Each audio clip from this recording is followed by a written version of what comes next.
আচ্ছা, আমাদের এখানে এই যে ল্যাপটপটা আছে, এটা হচ্ছে তো প্রবলেম ছিল হচ্ছে এটার হার্ড ডিস্কটা মনে হতে পারে। তো হার্ড ডিস্ক না পাওয়ার পিছনে আসলে অনেকগুলো কারণ থাকতে পারে। এটা আমাদের হার্ড ডিস্কের কানেক্টর। এই ল্যাপটপগুলো আসলে এটা লিনোভো ব্র্যান্ডের একটা ল্যাপটপ। এটার হার্ড ডিস্কের যে কানেক্টরটা আছে, আমি পুরোটা আসলে ফাইন্ড আউট করে আছি প্রথম থেকে।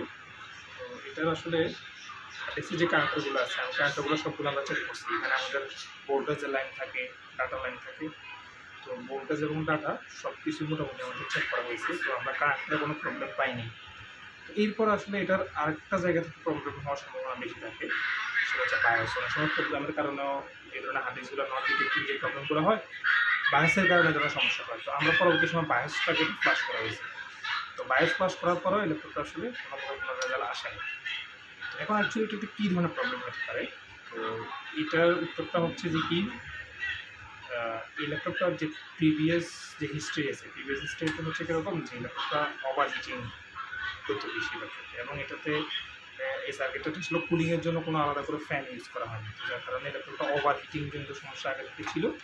তো ওভার হিটিং হওয়ার কারণে এই প্রসেসরটা যখন ওভার টেম্পারেচারে ঘুরতো, একটা স্টেজে আসার পরে এই প্রসেসরটা আসলে অ্যাকচুয়ালি কাজ করা অফ করে দিয়েছে।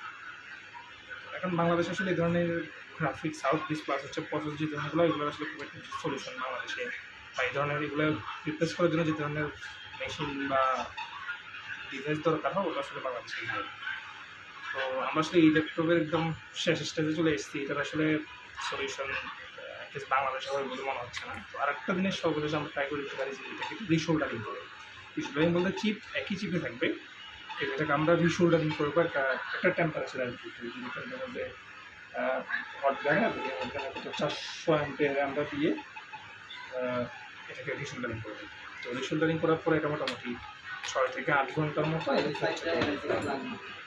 6 থেকে 8 ঘন্টার মতো হচ্ছে এটাকে ঠান্ডা করে কালকে আমরা এটাকে চেকিং দিই। তো এই কাজটা খুবই রিস্ক একটা কাজ।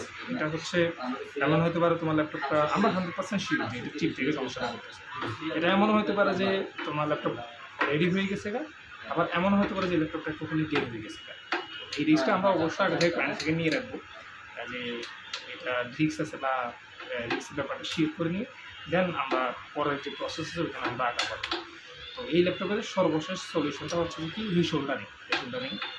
আমি আজকে সকালে করতে পারছিলাম, এখন করবো রিশোল্ডারিংটা। তো রিশোল্ডারিংটা করতে হলে প্রথমত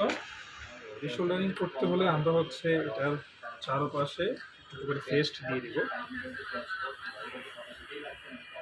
পেস্টগুলো আছে যেগুলো আইসি উঠানোর জন্য যে ধরনের পেস্টগুলো আমরা ইউজ করি, ওই পেস্টগুলো হচ্ছে আমরা ইউজ করে দেবো দুই পাশে। করার পরে 400 টেম্পারেচার আমাদের পেস্ট, ফ্যানের এখানে 400 টেম্পারেচার রাখবো সবসময় অলওয়েজ। এটাকে আমরা প্রথমত পিছন থেকে একটু, যদিও এটা খুলে করা লাগে, আমি খোলাছাড়া করে ফেলতেছি, কারণ এটা একদম নর্মাল একটা হিটিং রেঞ্জে রাখতে হবে। যদি ল্যাপটপের পাওয়ার আছে, এটাকে আমি প্রথমত পিছন থেকে দিয়ে দিলাম। আর এরপরে হচ্ছে যখন আমি হিটিং দিব, চারোপাশে দেওয়া লাগবে, ঠিক আছে? চারোপাশে দিবি, যে এখান থেকে শুরু করে এক একজন আসলে এক এক সিস্টেমে করে। চারপাশ থেকে এটাকে একটা টেম্পারেচারে রেখে